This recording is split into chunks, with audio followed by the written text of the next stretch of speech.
the wild zaniness of the book of Abraham. Oh, wow, that is the weirdest element of the LDS scriptures, is the book of Abraham, which Joseph Smith claimed he translated from Egyptian papyri found in a mummy. Well, that was great, because at the time Joseph Smith claimed that, only about 3 people on the planet could read Egyptian. Then Joseph Smith died, and the papyri disappeared until about 1965, and then they found him. And guess what? We can read Egyptian now. And Joseph Smith never got a word right.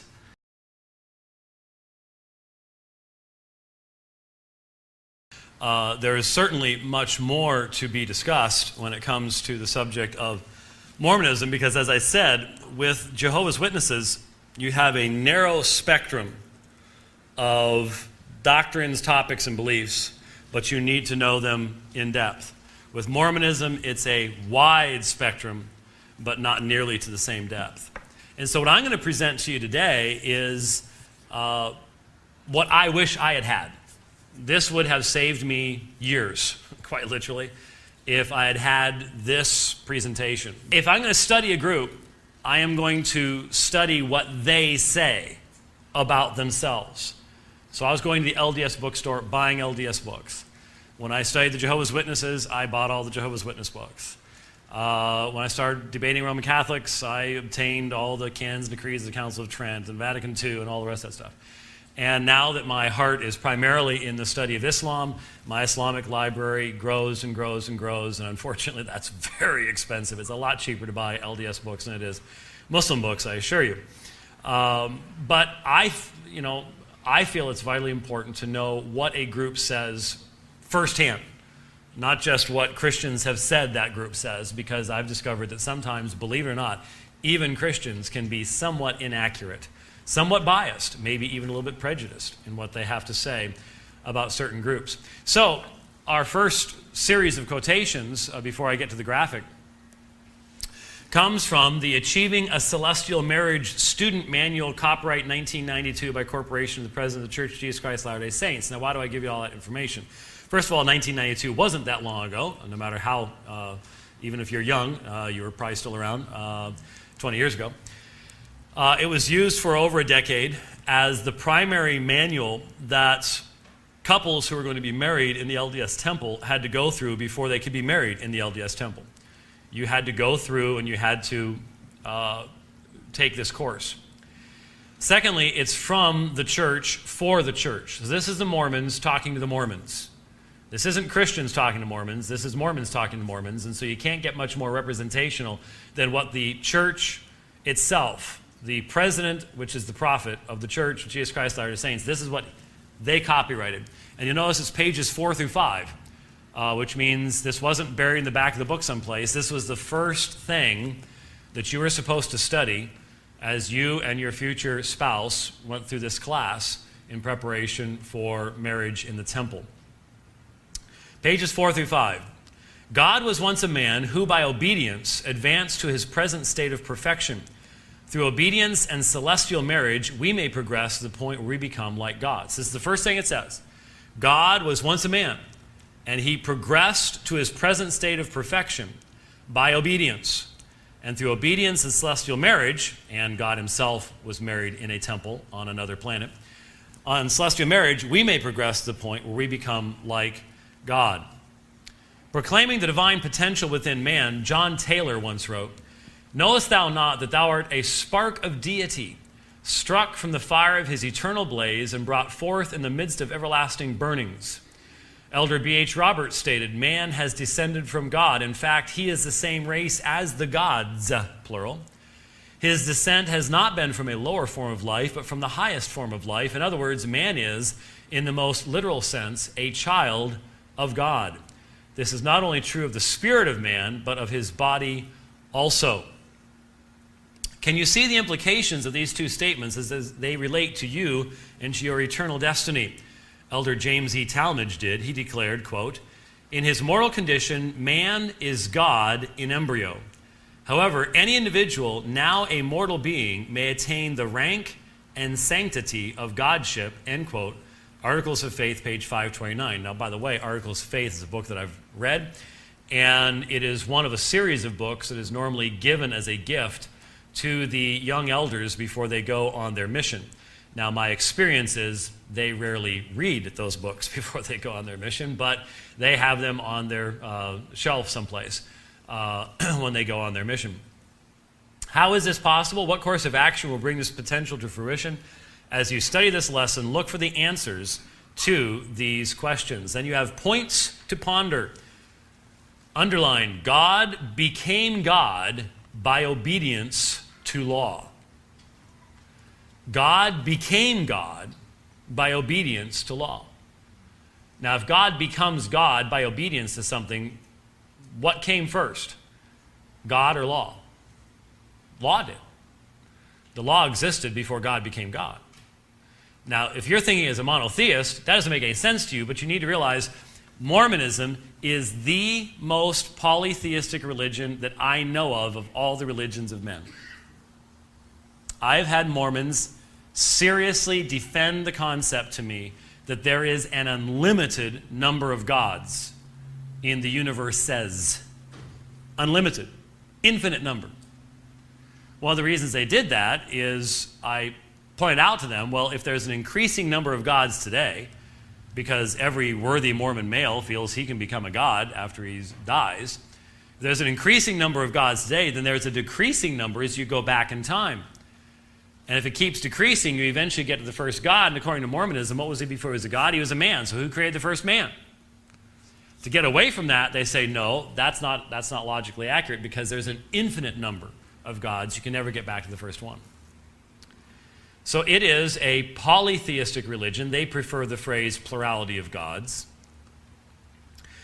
And because what you believe about God, and whether God is self-sufficient, whether God is the creator of all things, there's only one true God, or if there are many gods, because that's the most basic element of a religious system, then I suggest to you, as one who has studied in depth both religions, that Islam is considerably closer to Christianity than Mormonism is.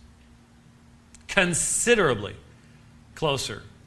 Muslims believe in one eternal God who created the heavens and the earth. The Muslims do not even believe God can create matter. He cannot say, let there be light. He can only organize pre-existing matter. And he himself was once a man who lived on another planet. In fact, the God of this world lives on a planet that circles a star named Kolob, K-O-L-O-B. Now, you tell me which is closer to Christianity. Yes, the Mormons talk about Jesus, but he's one God amongst many gods, as we will see. And so Mormonism, while they use our language, they use a different lexicon to define the meaning of those words. And even in this conversation we're about to read between a mature Mormon and a lesser mature Mormon, you will see how that language difference manifests itself very clearly. So, here is the conversation. It was late afternoon as we sat in my office, but I felt the time had been well spent. He sat silently now, obviously contemplating the ramifications of the things we had been discussing. We had talked of God, of how he had become God, and of what that meant in terms of our own exaltation. Finally, he spoke. What is this law of exaltation of which you keep speaking? Well, it involves the whole of the gospel law. Everything required of us by God is associated with this law, but the major crowning point of the law which man must obey is eternal marriage. Therein lies the keys of eternal life, or as the Doctrine and Covenants puts it, eternal lives. In other words, an eternal increase of posterity. Let me just stop right there. There's your first example. The Doctrine and Covenants talks about eternal lives. That is, an eternal increase of posterity. In Mormonism, one of the attributes of being a god is that you can have children, spirit children. And if you are not exalted to the highest level of glory, your body's changed, and you can't have spirit children. And so eternal life for us is one thing. Eternal lives is the ability to have lots of spirit babies after you die. Now that's a massive difference. That's a huge difference. And yet most of us would just have that go right past us because we're not familiar with what the background is. Then what you're saying is that God became God by obedience to the gospel program, which culminates in eternal marriage.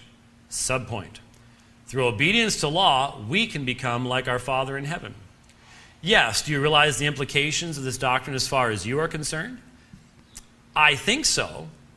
If God became God by obedience to all the gospel law, with the crowning point being the celestial law of marriage, then that's the only way I can become a God.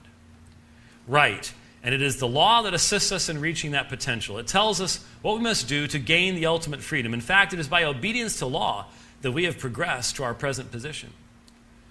Now, on the next screen, the second paragraph is one of the most amazing short paragraphs I've ever read in Mormon literature. And I've read a lot of Mormon literature. But notice I haven't put it up because every time I start telling people this, they stop listening to me and read the paragraph. So this time, I just give you a warning and tell you what it's coming, and then put it on the screen. You mean we have always been governed by law? Here it is. Always. You are an eternal being. You were never created, and you cannot be destroyed. But you can advance, progress, and develop by obedience. You see why I say Islam is much closer to Christianity? Muslims believe that you are created by God and that God can destroy you. Mormons do not even believe you're created and you cannot be destroyed. You are an eternal being. You know, whenever I read that paragraph, I think of a certain creature in the Garden of Eden who said, "And you shall be as gods."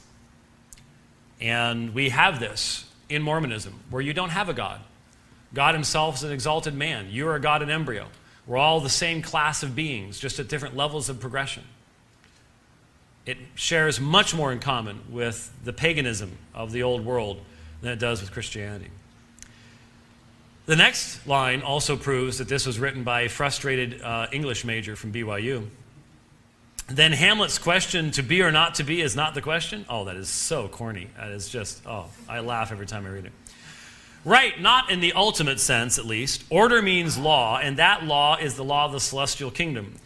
Any who come under that kingdom must obey that law. Anything you see that says C, D&C, D&C means doctrine and covenants. That's the primary doctrinal element of the LDS scriptures, the Book of Mormon, Doctrine and Covenants, and Pearl of Great Price.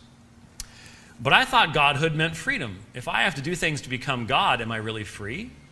You have got it wrong. It was the Savior who said, if you continue in my word, that is, obey the law. How do you like that for exegesis? You shall know the truth, and the truth shall make you free. So by obedience to law, we learn truths by which we become free, but not free from the law. Can you see that? I think so. I can only be a God if I act like God. Exactly right. Can you imagine the state of the universe if imperfect gods were allowed to spawn their imperfections throughout space? If beings who did not have law under their subjection were free to create worlds? That sounds like science fiction to you. This is coming from the LDS Marriage Manual. I guess that would be pretty disastrous, but I'm not sure I see why celestial marriage becomes the crowning apex of this progression. Marriage doesn't seem directly related to the creation of the universes. Oh, but don't be limited by your mortal perspective. God himself has declared his own reasons for existing. Remember, he said, "For this is my work and my glory. I see his purpose is to bring to pass the immortality and eternal life of man." Now, before you turn to your Bible and start looking for Moses 139, that's not in there either. That's in the Pearl of Great Price. And here you have, in the Mormon scriptures, their own, in essence, self-admission that their God's primary purpose is wrapped up in man. How else could it be? He is an exalted man. How different from Christianity. Which involves giving birth to spirit children and setting them on the road to exaltation. And if that is to be done, you must have an exalted man and an exalted woman. Exactly, an exalted man and woman who have been joined together in an eternal marriage. If this man and woman were obedient to all gospel laws except celestial marriage, what would be the result? They still could not be gods. Now I understand. Celestial marriage is the crowning ordinance of the gospel. Right, I said with a smile. And with that comment, I think we can end the discussion. Now, people normally look at me and go, come on, really? Gods and spawning imperfections through space and creating worlds. I mean, we know you're a Trekkie, but really, honestly, this is what the Mormons believe? Yes, this is what the Mormons believe. So let's give you, I think, the easiest way to understand what the Mormons believe. This is not an Amway chart, just in case you were worried. Here is the new version. I should have kept the old version around just so you could see how much nicer this is than what we had before. But this is the Universal Translator. This is the means that I have provided you of, in essence, translating Mormonese into Christianese. And if you can get a hold of this, then you will understand the heart and soul of Mormonism. And you'll be able to at least understand why the Mormons are saying what they're saying, and at least on your part, make sure that the conversation that you have with them is useful. It's somewhat of a circle. It starts in the upper left-hand corner and ends in the upper right-hand corner. But as in any circle, you sort of have to jump in someplace. And so we start in the upper left-hand corner, and I'll blow that up here. We start with intelligences and matter. Intelligences and matter are the two eternal things in Mormonism. Now, what is an intelligence? Well, I've actually met some Mormons that didn't believe in intelligences, but most do. An intelligence is, in essence, the essence of what becomes a spirit child. Now, that doesn't make much sense to you either. You'll notice spirit children is the next part. It's the arrow goes down to spirit children.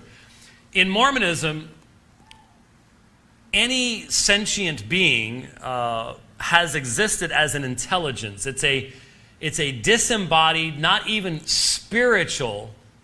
It's just the intellect element of the sentient being before it enters into a spirit child. Now, you need to understand, in Mormonism, even spirits are made of matter. Joseph Smith taught that they are made of matter, but it's such a refined matter that it's not visible to the physical eye. But it's still made of matter. And so the intelligence would sort of be almost the soul or essence of the spirit child. And from the LDS perspective, all of us have eternally existed in that way. We cannot be created. Remember, we just read that. You weren't created. You have eternally existed as an intelligence, just as, well, God eternally existed as an intelligence. Elohim of this world, and the God that he worshipped, and the God that he worshipped before that, and the God before that, on back into eternity. Intelligences cannot be created. Matter cannot be created. God cannot say, that the Christian doctrine is creatio ex nihilo, creation out of or into nothing. That God can say, let there be, and there is. Mormons say God can't do that. God can only organize pre-existing matter. He can change its shape. He can change it from physical to spiritual in the sense of being more refined, but it's still matter. So God is not in this box. God is not eternal. God has not eternally been God. If you are a Mormon today and you became a God, obviously you've not eternally been a God. And so when we talk about the eternal things, it's intelligences and matter. From this realm, and a means that we will only be able to understand at the end of the chart, we enter into the realm of spirit children. Spirit children are born of an exalted father and an exalted mother. That exalted father and mother have physical bodies of flesh and bone, no blood. I'll explain that later. Even though they're physical, they have spiritual offspring. As we will see, according to Mormonism, you and I all existed as spirit children before we came here to earth. We don't remember that, and Mormonism does not give us a dogmatic explanation of why that is. Most Mormons would simply say the reason we don't remember the spiritual preexistence is because that memory has been taken away from us so that we can be tested in this probationary period in a proper way. If we remembered the preexistence, then we really wouldn't show our true character. But interestingly enough, you must realize Mormonism is a very much American-grown religion. And especially back in the late 1800s, early 1900s in Utah, where, believe me, even today, going to Utah is like going on a foreign mission field. It really is. You cross that border, and it's just weird. Many of those towns down Kanab and places like that in southern Utah are 98% Mormon. And I can't imagine what it was like back in the day. And the Mormon ladies back there had a much more sensible explanation of why we don't remember our spiritual childhood in the pre-existence. Because you see, spiritual babies are born about the size of the little baby coming in right now. And we've had some other little babies with us, and they make little noises and stuff like that. But the problem is, even that little baby is much bigger than when the baby was born already, right? And when you're born as a spirit child, you're born little, and you grow. And because remember, you're made out of matter. So you have little spiritual baby diapers and little spiritual baby bottles, and you have little spiritual baby hair that eventually grows out, and little baby spiritual fingernails that you have to trim, and the whole 9 yards. It's just like the physical existence. And so their theory was that you can grow up, be a 6-foot-tall spirit being, but then when you get crushed down into the size of an embryo, you lose your memory. Just that simple. That was what the Mormon ladies came up with it, and if I were you, I would not argue with the Mormon ladies about this particular subject. Okay? So, spiritual preexistence. Let's go back to the big one here. Now let's go down to where the square is, and blow that up. From the spirit realm, we enter into mortal probation. That's where we are right now. That's life on a planet. And this is where we are being tested. That's why it's called probation. And there are two ways out of here. There is one arrow that goes up to paradise, and there is one arrow that goes down to spirit prison. Now, the arrow that goes upward to paradise is, of course, the Mormon arrow. It is for the members, the faithful members of the Church of Jesus Christ of Latter-day Saints. And what you have here is a little A and a B next to it. And let me go back so you can see what the A and the B are. You can see down there at the bottom. A is faith, repentance, baptism, laying on of hands. And B is continued obedience to gospel rules and principles. So the A represents what's called the 4 fundamentals of the gospel.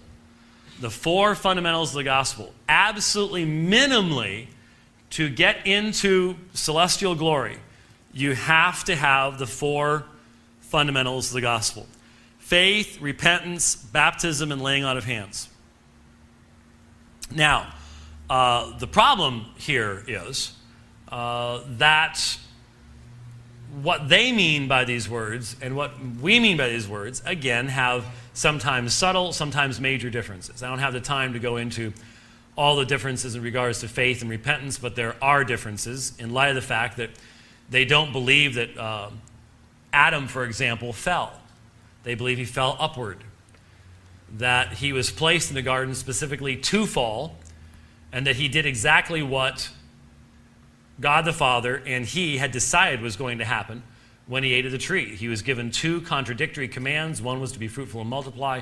The other was not to eat of the tree. Since Eve had already fallen, the only way he could be fruitful and multiply was to eat himself. So he did the right thing in partaking of the fruit. So Mormonism does not have much of a doctrine of sin on that level. They certainly have a doctrine of sin.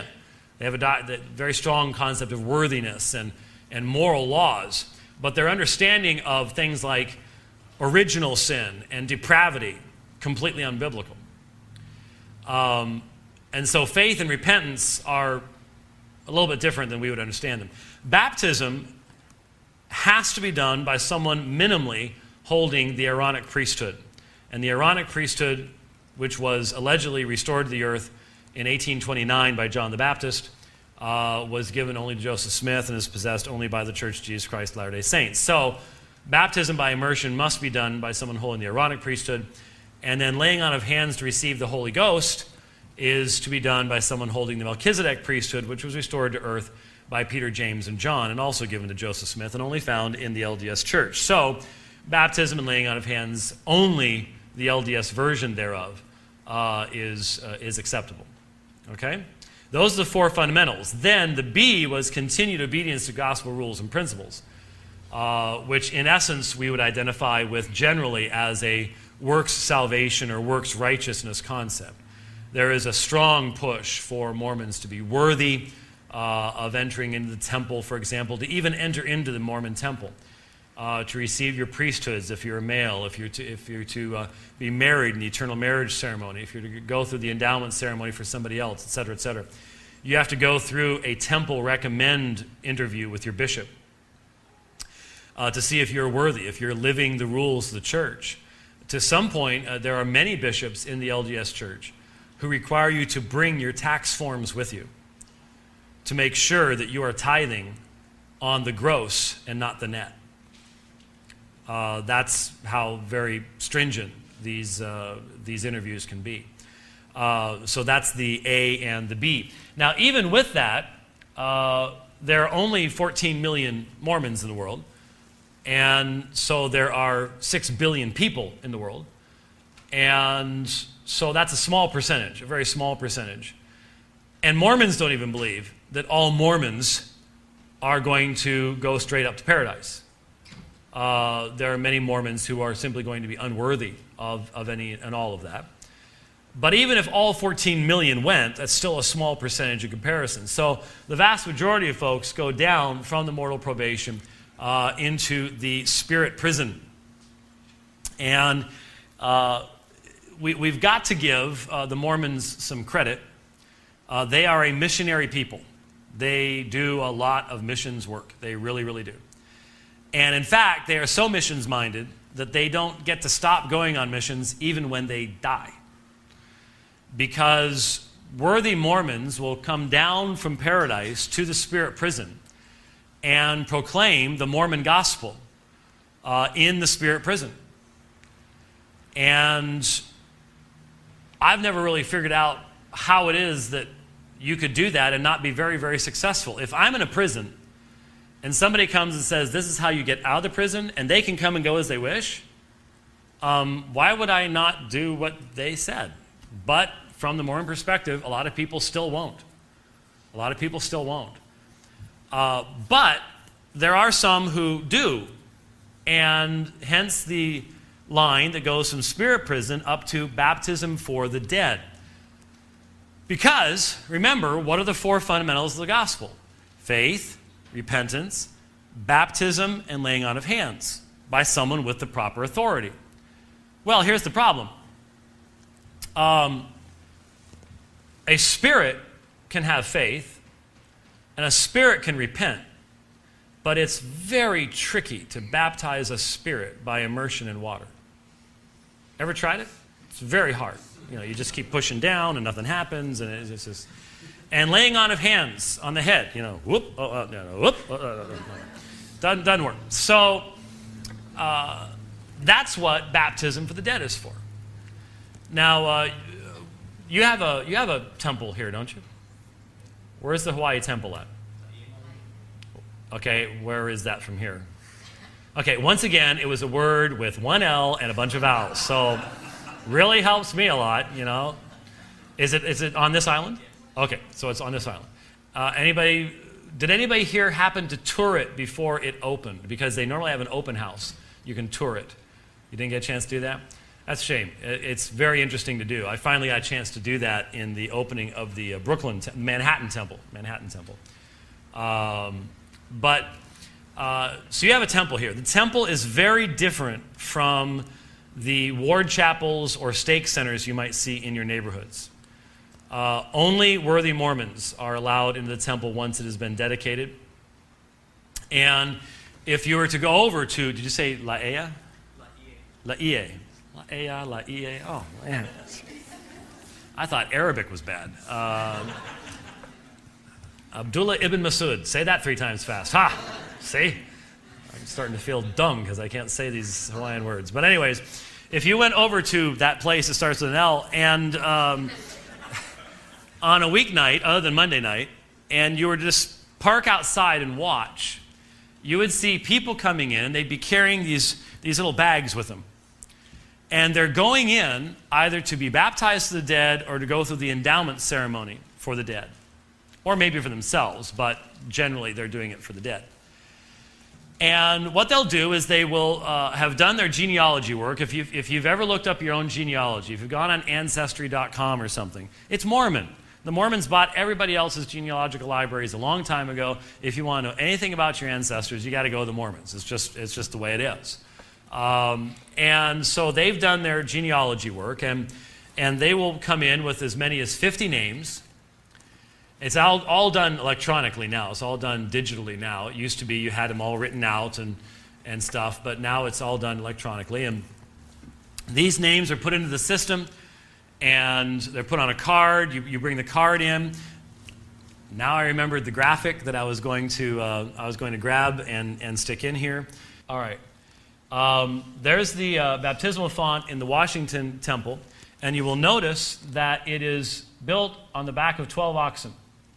So that it is, if you remember your Old Testament, there was a laver in Solomon's temple that was built on the back of 12 oxen. And up until the Atlanta temple, every baptismal font in the LDS temples was below ground level. After that, they changed that. And I did notice that in the Manhattan temple, where they had to build a temple into a pre-existing building, which is very unusual. There's only other one temple like that in, I think, Singapore. The lowest level in the Manhattan temple was where the baptismal font was. So they always have that at the lowest level. And there you can see what a baptismal font. So you can see you come down into it. In the newer ones, there's a computer station in it. And they probably have installed one in this by now, but the Washington Temple was built a number of years ago. And again, the card's put in. You have one elder who does the baptisms. The other elder is at the screen reading off the names. So I baptize you in the name of blah, blah, blah, who is dead. You come up. I baptize you in the name of blah, blah, blah, who is dead. Up to 50 times in a session. And then you leave here, and you'll see actually you can see the recorder. Right there is the recorder's desk. There, right up there in that corner is where actually the computer thing would be now. Then you go through the doors, and right nearby there will be these special rooms where the elders then will gather with you, and they will go through the same list of names again, and they will say, for the reception of the Holy Ghost in the name of so-and-so who is dead, they lay their hands upon you, they lift their hands up, then they put their hands back upon you for the next person through the 50 names, and then you go back to the changing room, and you're done, and that is baptism for the dead. Now, what does all that have to do with this? Well, go back to the screen that we're looking at here. 4 fundamentals. By your doing those things, you are fulfilling the last 2 fundamentals by proxy for anyone who's in the spirit prison.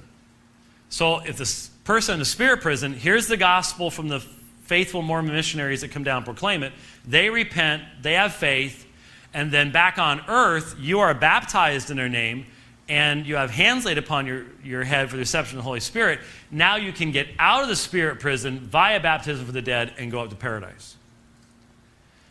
You can also, for your dead relatives, go through the endowment ceremony where you receive the priesthood authority for a man. And you can also go through the eternal marriage ceremony for the dead. So technically, theoretically, you could actually not be a Mormon and still make the highest level of glory. As long as somebody is, we have 45 minutes questions. As long as you have someone who does that for you. So that's how that works, is baptism for the dead, okay? Joseph Smith, he was a very ignorant man. He was not well trained in anything, though he claimed much wisdom as a prophet. And he read 1 Corinthians chapter 15. And in 1 Corinthians chapter 15, it said there was a glory of the sun, a glory of the moon, and a glory of the stars. There is a celestial glory, and there is a terrestrial glory. And he looked at that and he said, well, wait a minute. If you've got sun, moon, and stars, that's 3 levels of glory. And Paul only said celestial and terrestrial. So there must be another level of glory to match the stars. And so what he did is he took the first 2 letters of terrestrial and slapped them on the last letters of celestial and came up with a new word called telestial that no one had ever seen before in their lives. But Mormons today believe in 3 levels of heavenly glory: the celestial, which is likened to the sun, the terrestrial, which is likened to the moon, and the telestial, which is likened to the stars, or to this earth. And in fact, let me show you a picture here. Again, put this together just for you folks last night. There's the Salt Lake City Temple. And anybody ever visited the Temple Square in Salt Lake City? Okay. You probably weren't looking really closely at the stones on the temple, unless you were taking a tour guided by me, which I have done in the past. And the Mormons do not like my guided tours of Temple Square a whole lot. I tend to point things out that they don't tend to point out very much. And I've done it before, and they know who I am. And so, you know, there's these guys in suits, and they've got their little curly things going up into the ear, and they're doing this number, and there's over on this side, you know, and they're following me around, and I'm, hi, how you doing? Hey, look up there. Anyway, but if you look at the side of the temple, along the top where the first row is, you'll see the sunstones. And then the middle row, you have the moonstones, and the moon is in different phases along the side. And in the bottom, you have what are called the earth stones, or the world stones. And these represent the 3 levels of glory: celestial, terrestrial, and telestial. And they're built right into the architecture of the Salt Lake Temple there. So we go back to right there. Celestial glory is the highest level of glory, and it's likened unto the sun. And you'll notice the green line is marked resurrection. Resurrection. So the line coming out of paradise into the celestial kingdom crosses the resurrection line. And so at that time, the faithful Mormon, or the faithful person who's become a Mormon even after death, receives their physical body. But here again, the depth of Joseph Smith's ignorance is made manifest.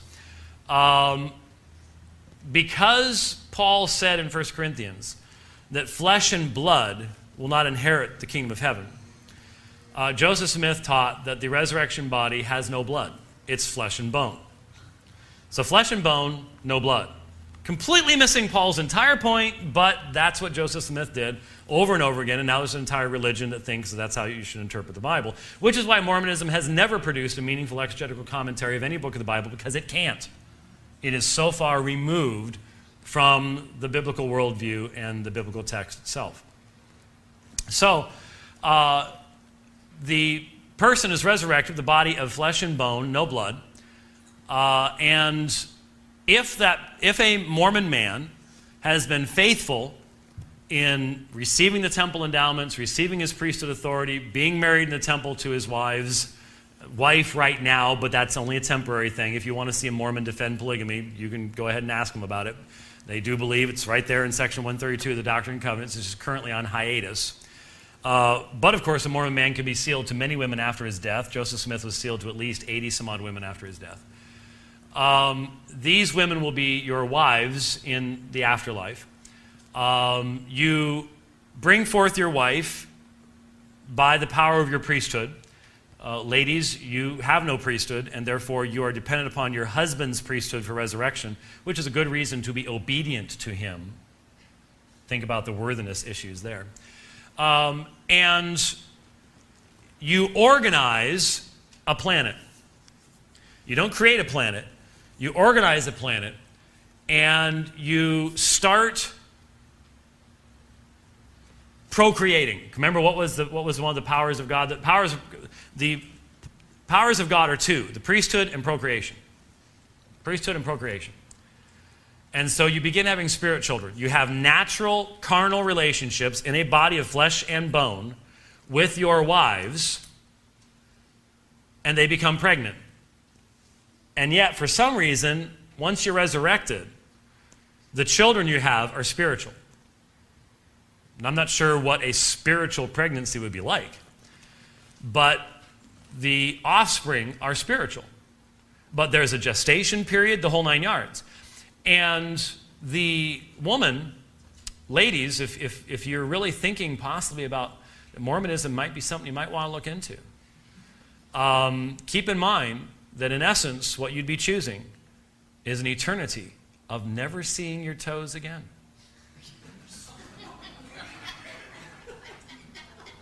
It's okay to laugh. It's all right.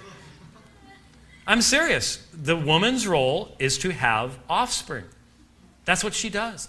I had a Mormon man, an intelligent Mormon man, look me right in the eye outside the south gate of the LDS temple and say to me that his God has, if I recall correctly, around 60 billion offspring.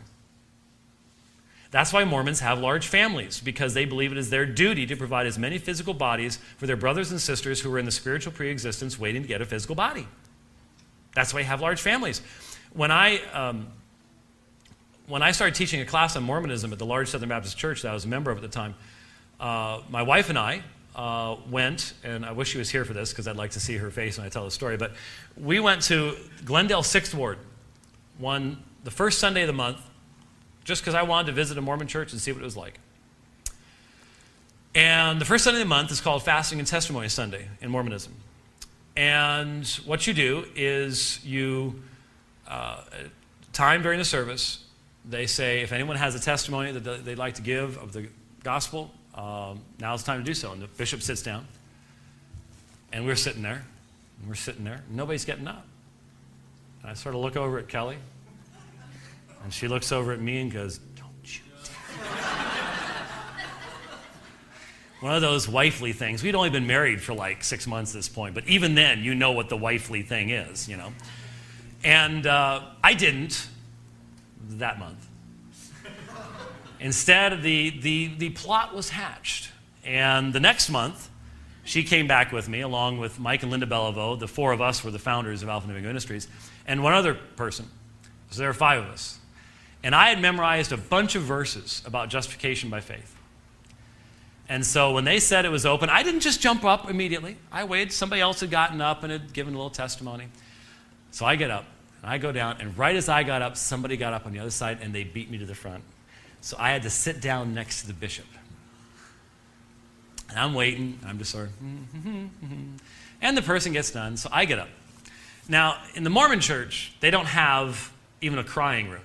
I mean, and there are kids everywhere. So there's little urchins crawling around underneath the pews, and there's this low hum, roar going on all the time. It's just the way it is. So I get up and I say, well, thank you very much for this opportunity of bearing testimony, especially since I'm not a member of the LDS church. Now, I kid you not, there were babies going,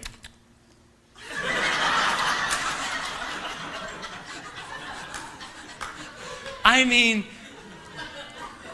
kids with paper airplanes, freezing in mid-motion. I mean, all the babies just free. It was freaky. Everything came to a sudden halt in this place. And no one's breathing. Everyone's turning blue. It's just the most, obviously it had never happened there before. And so I start talking, I start down my list of verses about what it means to be justified by faith and so on and so forth. I get through about 4 verses, and this thing comes over my shoulder and lands on the pulpit. And it's a folded up bulletin. This was so long ago that it was one of those, remember those blue mimeograph machines? You know, come out in all blue and stuff like that. Younger people are going, oh, who? What? But some of you are going, I remember a mimeograph machine before the photocopier. Yeah, okay. And on the back has been written, Brother White, our time is up. Now, I had been there a month before. I knew exactly how long this thing lasted. And it was nowhere near the end. I was just getting the bum's rush here, okay? But so I finished up, and I go sit down. Well, the line forms on the left. Every missionary in the congregation is in line, and they're all testifying right at me, you know? And then when that's done, as soon as the last note on the organ is played, the first counselor is right at the end of our row and says, the bishop would like to speak with you, okay? Make a long story short, the only reason I'm telling you all this story, other than it's a rather interesting story, is I had some conversations with Bishop Stanley Buell, and on the phone a little bit later I had a conversation with him. He said, by the way, that was your wife with you? Yeah. How long have you been married? About 6 months. Is she pregnant? No. Well, I hope you get to that soon. Because you're supposed to be having kids. That's what Mormons do. Because you got to have kids, bring the spirit babies into the world. They even want us to have kids because that's still spirit babies come in the room. They can into the world. They can send their missionaries and get them converted too. So all of that is this whole push. I mean, Mormons don't like single Mormons. That's why they have dances and all the rest of that stuff. They want to get people hooked up and start creating more Mormons. If you go through all of that, if you're sealed, married to your wife, etc., when you die, you go to the highest level of the celestial kingdom. And here's where the language thing comes in again. See the resurrection here? The line coming from the spirit prison, we'll get to that one in a moment, going to the celestial kingdom, terrestrial kingdom, celestial kingdom, all cross that line. So does the line coming down from spirit prison. We'll explain all those in a few moments. That means all those people experience resurrection, but only the people in the highest level of the celestial kingdom are not damned. All the rest, those who go into terrestrial, telestial, they're all damned. What they mean by that is they are damned up. Their progression to the greatest they could be is stopped. Because at the resurrection, only those that go into the highest level of glory, their bodies, their resurrection bodies, have the power of procreation. Everybody else's body is altered, so you can no longer have children. That's what damning is. All right? We use the same word, means something completely different by it. Now, like I said, the Mormons don't like single Mormons. But there have been single Mormons, and there have been Mormons who weren't married in the temple. So what happens to them? What happens to the single Mormon? If you have not gone through the eternal marriage ceremony, when you are resurrected, you become an angel. So Noah became the angel Gabriel. I'm not sure how Noah didn't get the message. Maybe there wasn't a temple nearby. I don't know what the story was. But Joseph Smith taught that Noah became the angel Gabriel. By the way, Joseph Smith taught a number of interesting things. He taught that there were inhabitants of the sun who are very tall and dressed like Quakers. And he also taught that the Garden of Eden was in Missouri. And you in Hawaii are going, yeah, right. And that Noah built the ark in North Carolina. And then during the flood, floated over to Mount Ararat. That's how it got moved over there. But it all started in the United States. Okay? Just so you have that background information. Now, so you have different levels even in the celestial kingdom, but to reach the highest, you have to have gone through the eternal marriage ceremony. So let's look down at this lower section here. For some reason, people who do not accept the gospel in the spirit prison come out of the spirit prison, and they are judged, and they're sent to either the terrestrial or the celestial levels of glory. Joseph Smith said that if you could see the glory of the telestial level, which is the lowest level, if you could see the glory of that level, you would immediately commit suicide to get there. It's so glorious. So what must the terrestrial and the celestial be like? They must be just so much greater. I have had many a Mormon tell me that I'm such a good moral person that I'm going to make it to the terrestrial level of glory. I'm not going to be down the celestial level of glory. Well, I didn't really find a whole lot overly comforting in that, because I happen to know that in the celestial level of glory, you have your drug pushers and your pimps and your mass murderers and Adolf Hitler and Genghis Khan and a few other folks like that. So to say you're not going to be with them isn't all that much of a compliment, to be perfectly honest with you. But they meant it as a compliment. You know, I don't kick my cats or my dogs or things like that, and so on and so forth. So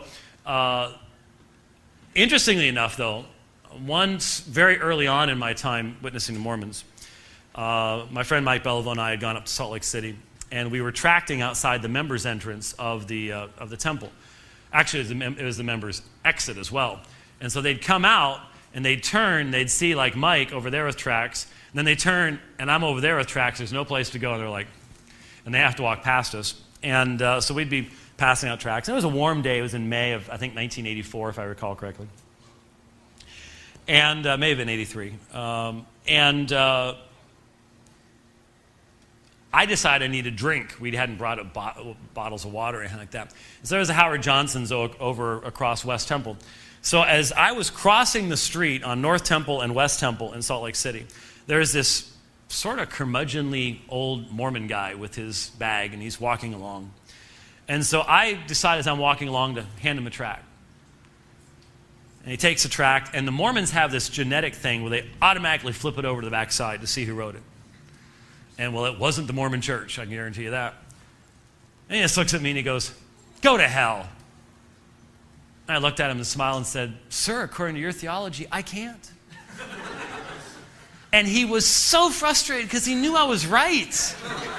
I mean, I had ruined his insult by using his own theology even. I mean, it was just like, oh, he just wanted to explode, the poor little guy. It was terrible. But the reason I say that is because, we already saw that. Let's look back at the major graphic here. Let's tie up a few lines here.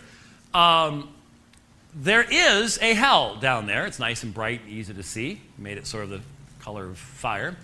And there is a line that comes down. And you might wonder, well, why would there be a line? Because if Genghis Khan and Adolf Hitler are going to be in the celestial level of glory, who's left? Well, there's a little thin line that comes down from between the A and the B there. It goes to spirit prison. Those are apostate Mormons. Those are Mormons who have received a testimony that the LDS Church is true, and yet have denied that testimony. So they were on their way up, and now they've hung a U-turn, and they go down into spirit prison, and they don't get a chance to go to the celestial or terrestrial kingdom. They go down to hell. So the only humans who end up in hell are apostate Mormons. But there's another little line out on the side there. And you notice it comes from spirit children down and into hell, and it's marked Satan and the demons. And so Satan and the demons, according to Mormonism, in this world, what happened was, the God of this world is a God named Elohim. Elohim is the Hebrew word for God or gods, depending on whether it's used with a singular verb or a plural verb. Elohim once lived on another planet. And he was a man like you and I, and he went through the eternal law of progression, and he was sealed to his wives for time and eternity, and he proved to be faithful, and when he died, he was resurrected, and he brought his wives, and he lives on a planet that circles a star named Kolob, K-O-L-O-B. And he began having offspring, and the first of his offspring after his resurrection and exaltation was a being named Jehovah, who is Jesus. So Jehovah and Elohim are separate and distinct gods in Mormonism. Another one of his first, earliest offspring was a creature named Lucifer. When there were enough spirit children to begin the process of populating an earth and starting the process all over again, Jehovah presented to all of his offspring in a council Elohim's plan. Now, in essence, in Mormon thought, Jesus and God the Father are Arminians, and Lucifer is a Calvinist. Not by word, but the point is that the Father's plan, represented by Jesus, was that everyone would be given their own free agency as to whether they would become gods or not. Lucifer came along and said, I'll be the Savior of this world, and I'll force everyone to become a god. So he would take away their free agency. A vote's taken, Lucifer loses, and he gets mad, and he goes out and he convinces a third of God's spirit children to fight in rebellion against God. They lose, they're cast out of heaven, and they become Satan and the demons. Now there is another group of people who didn't fight against God, but they did not fight as valiantly. And Brigham Young and others said they were not as intelligent in the pre-existence as those who fought valiantly. And they are born with a black skin. And until June 8th, 1978, blacks were not allowed to hold the priesthood in the Mormon Church. And even when that was rescinded, June 8th, 1978, the theology was not changed. It was just simply rescinded as far as the results of it were concerned. So there is a long, in fact, Brigham Young taught that the day that the priesthood was given to the blacks was the day the church went into apostasy. So that was June 8th, 1978, if you believe he was a prophet. Anyway, so that's where the Satan and the demons come from. But did you notice something about the line? The line marked Satan and the demons does not cross the green resurrection line. And so there's actually somewhat of a consolation prize for being a former Mormon who's now an apostate. Because according to Mormon theology, the Mormon apostates who are in hell will rule and reign over Satan and the demons in hell because they got farther through the process than Satan and the demons did. They have their physical bodies, but Satan and the demons do not. Okay? So, how do we make application to all this? Well, I asked earlier how many of you were Trekkies, and a couple of you confessed to being Trekkies. How many of you, the younger folks won't remember this, but how many of you remember a late 1970s vintage science fiction show called Battlestar Galactica? Remember Battlestar Galactica? Okay. Not the new Battlestar Galactica that was on cable.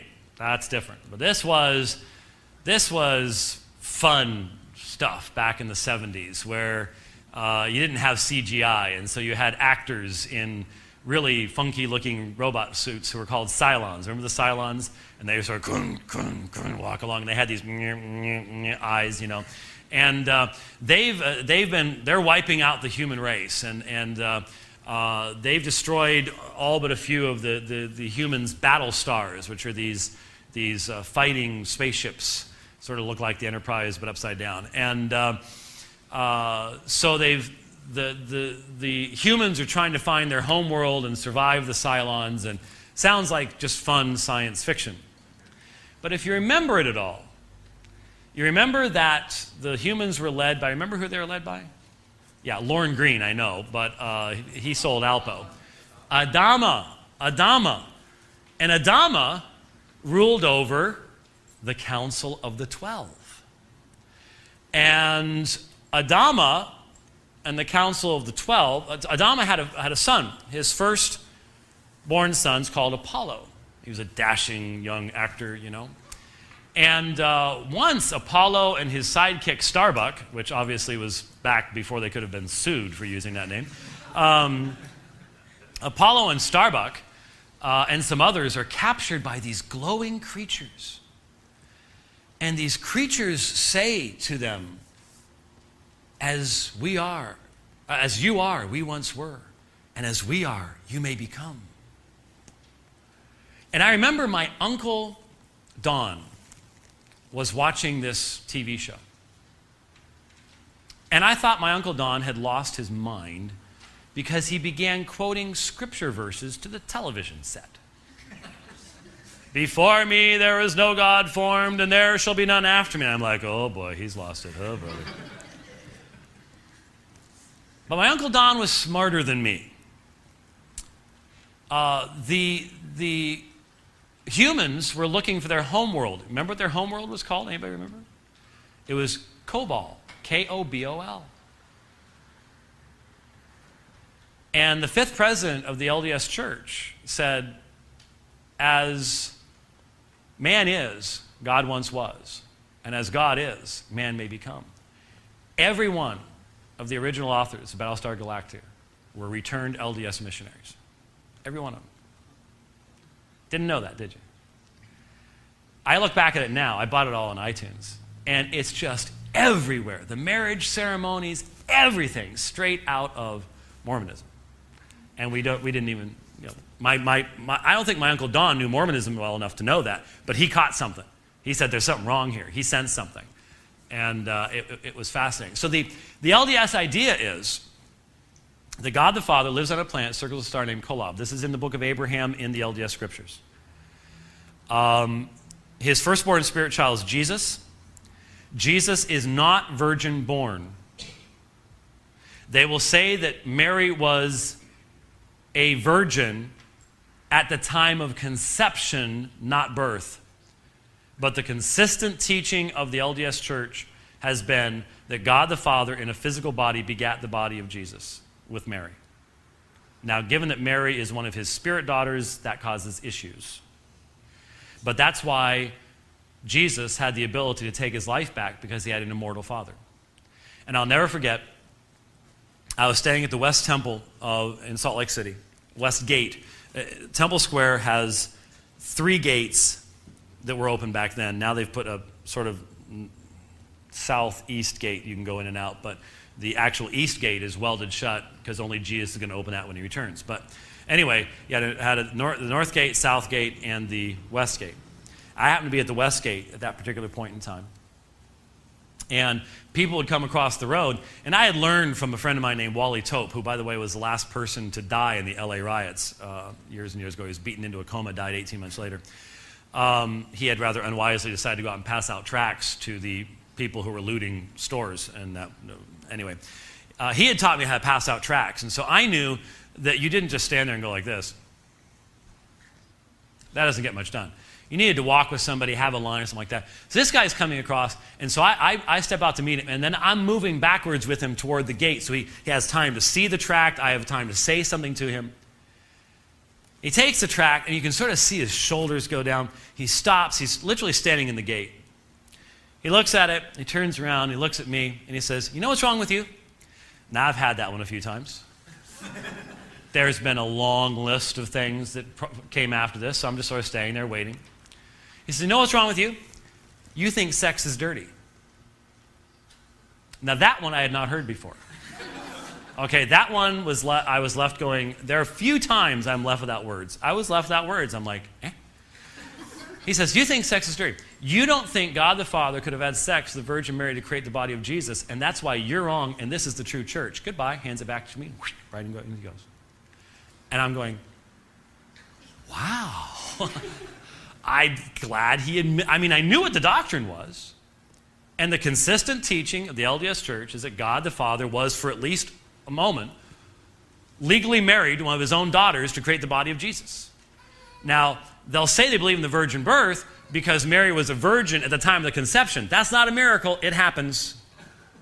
The miracle of virgin birth is the miracle that she was a virgin at the time of the birth, for crying out loud. But there again, and I've met some Mormons that just hate that. And in fact, some of the BYU professors mocked me for that once when we were on the radio station as being an 18th century speculation. I put an entire chapter in my book, Is the Mormon My Brother, documenting from beginning to end the consistent teaching of the general authorities of the LDS Church, right up to the time when those guys were around, demonstrating that I was accurately representing Mormonism and they were engaging in a little bit of deception and chicanery. But Jesus is one God amongst many gods. In fact, I've had Mormons say that they believe that during the millennium, Jesus is going to get to marry and have kids, and then he gets his own planet. Because he had to be the savior figure of this world, so he didn't get a chance to go through the temple and do all the rest of that stuff. And he'll get a chance to do that, and then he'll get to organize his own planet, and then he'll be the God, the Father of that planet. See? And so that's how it works out. You and I are spirit brothers and sisters. We have the same God the Father, but we have different mothers. Mormons will frequently talk about how there will be like 2 Mormon women that will be really, really close to one another, and they'll say, "I'll bet we had the same spiritual mother." And in fact, if we went to the local LDS church around here, I'd be able to pull out the LDS hymnal and find the hymn for you that talks about your heavenly mother. It's right there in their music. And so you and I pre-existed. We now are here to be tested. And if we prove faithful, then we return back into the presence of the Heavenly Father. We can organize our own planet. We start the process all over again. except now you are God the Father to your planet, and your offspring will worship you. And then they become gods, and then their children become gods, and so on and so forth, and that's how it keeps happening over and over and over again. Okay? Now, with that said, many verses come to mind, but one in particular that I think is very relevant. Isaiah 29:16, you turn things upside down as if the potter were thought to be like the clay. Shall what is formed say to him who formed it, he did not make me? Can the pot say of the potter, he knows nothing? That's Mormonism. It's turned everything upside down to where God is an exalted man. We have no creator. We ourselves are not created. And I think that's an excellent description of what you have. Now, how do we share with Latter-day Saints? I'll have 10 points, and then we'll start taking questions, because I imagine you probably have a few. The first point is to be patient. And the reason I emphasize that is that leaving Mormonism is not like being a Methodist and becoming a Lutheran. It is a long process, especially people who are in Utah and places like that. It can be very much influenced by culture. I was talking with one of the pastors here, and he had mentioned hearing numbers about the conversion rates. Back in the 70s and 80s, for every one Mormon who left the Mormon church and became a Baptist, 27 Baptists became Mormons. So it's 27 to 1. During that same time period, the average Southern Baptist church had 273 members, and in an average week, 274 Southern Baptists became Mormons. So that's one church wholesale per week. Those numbers are not as big as they used to be. Mormonism's growth rate is pretty much flat right now. In other words, it's natural growth. They have a lot of kids, so you get a lot of baptisms. They're still growing, but not by the leaps and bounds that they once were. And part of this is because Mormonism has somewhat lost its way. It's lost its direction. We can discuss some of that a little bit later on. Anyway, it takes patience. You know, we used to go up to the General Conference of the Mormon Church every 6 months, first weekend in April, first weekend in October, and we would pass out tracts and witness to people all day Saturday there. Back when we were young, we actually drove up Friday night, passed out tracts all day Saturday, and drove back. Then we got old, and that became dangerous. We need this thing called sleep now, and you know, falling asleep driving through southern Utah is not a good thing during some of the canyons down there. We would still be doing that. I would still be doing that to this day. The Mormons tried to stop us. They couldn't. You know who stopped us? Independent fundamentalist, King James only Baptists. They started showing up about 2003, street preachers. I call them street screechers. Because they showed up, they're poorly dressed, their signs are insulting or just dumb, have almost nothing to do with Mormonism. And they stand there, and these Mormons are in long lines going into their meeting house, and they're very nicely dressed. And they're standing there yelling, "It shouldn't be Mormon, it should be moron." And they think that's preaching. And of course, they poison the atmosphere, and the Mormons aren't going to differentiate between us and them. And so it just destroyed it. We haven't been there since. They started doing the same thing in Mesa, because since 1984, we had been passing out tracts at every single meeting of the Mesa Easter pageant. And 150 to 250,000 people attend that each year. But then they showed up out there, people were getting arrested the whole 9 yards. They managed to destroy all of it. So anyways, we'd still be doing that if it weren't for those particular individuals. We started a process in people's lives. I remember a number of years ago, we got a phone message at Phoenix Reformed Baptist Church. And it was a woman in Logan, Utah.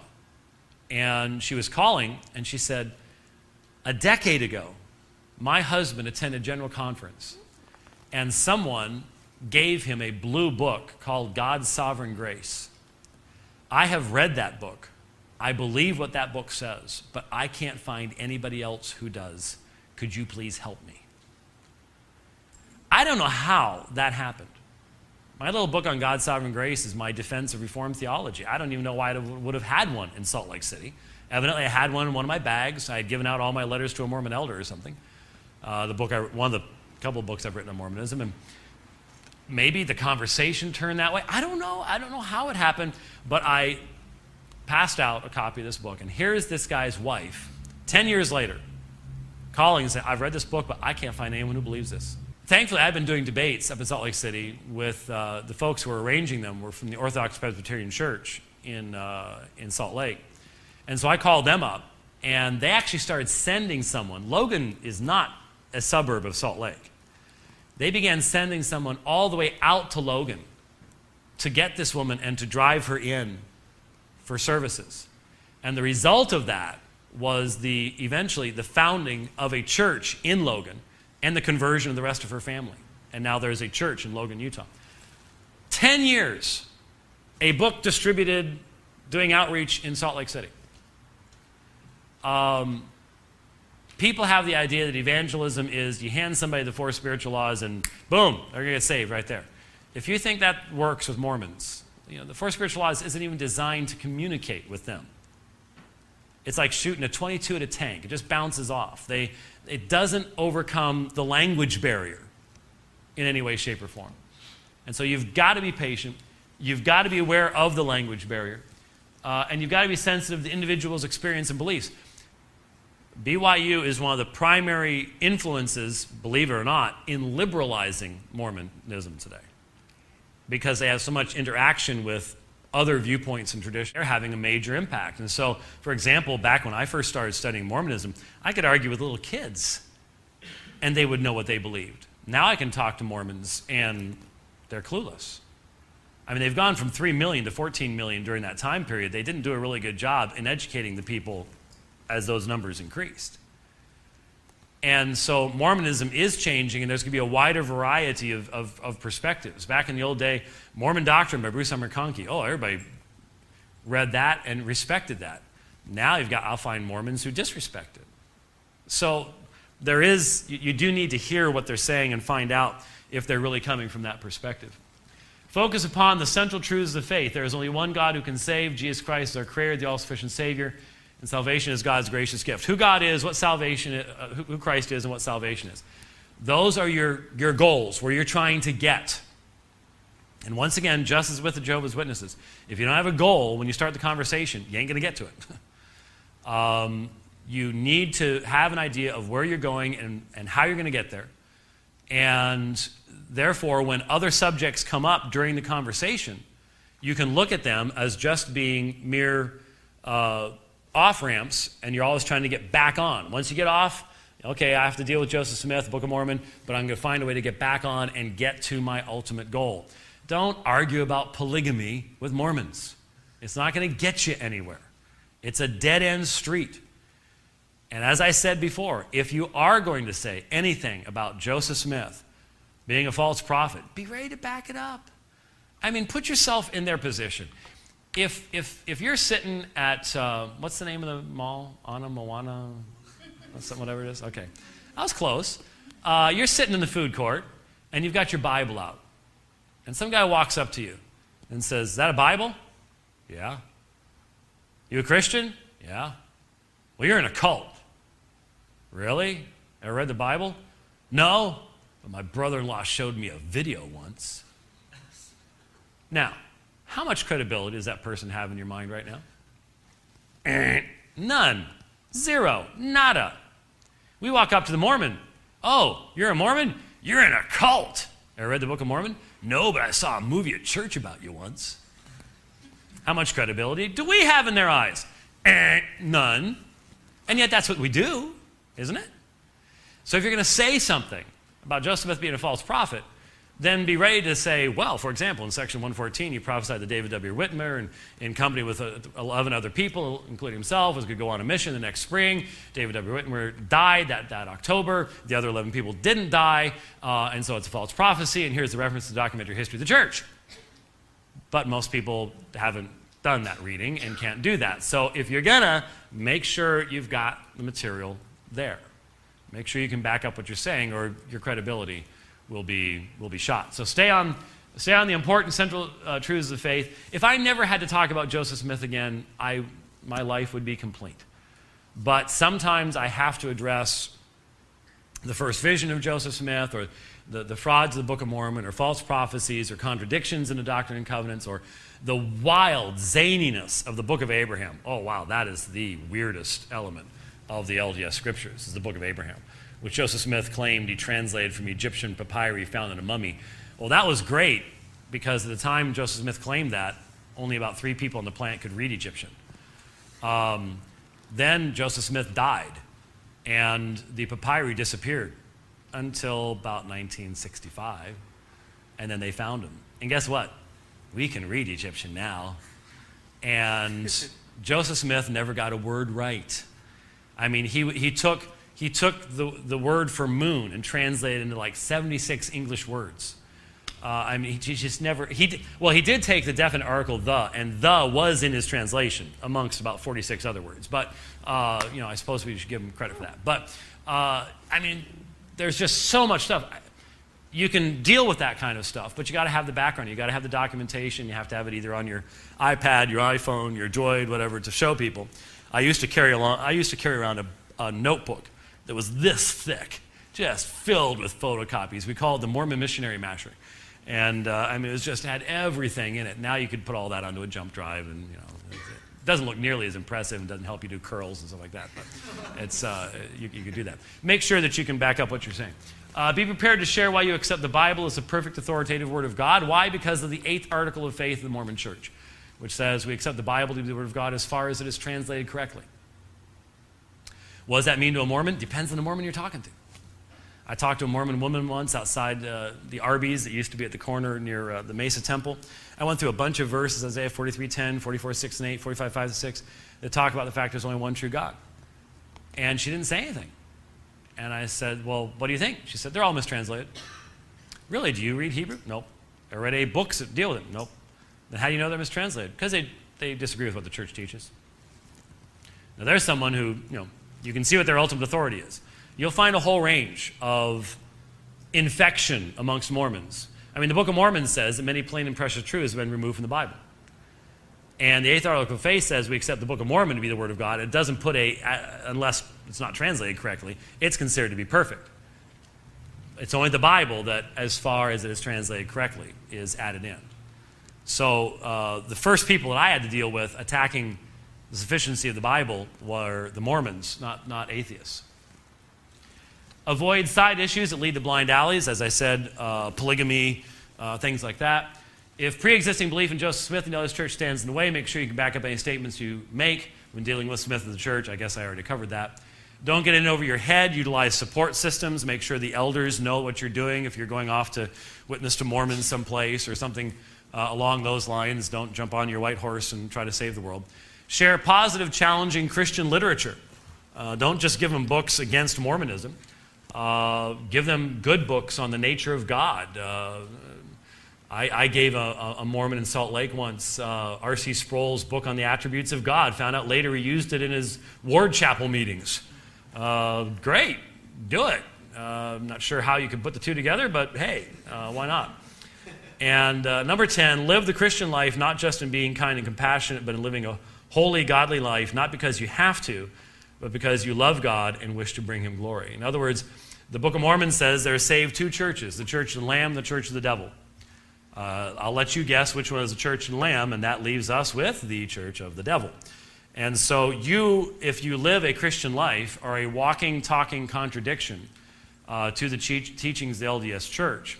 And so obviously there needs to be a consistency between what you say and what you do and how you live. And that certainly is what the Mormon needs to encounter.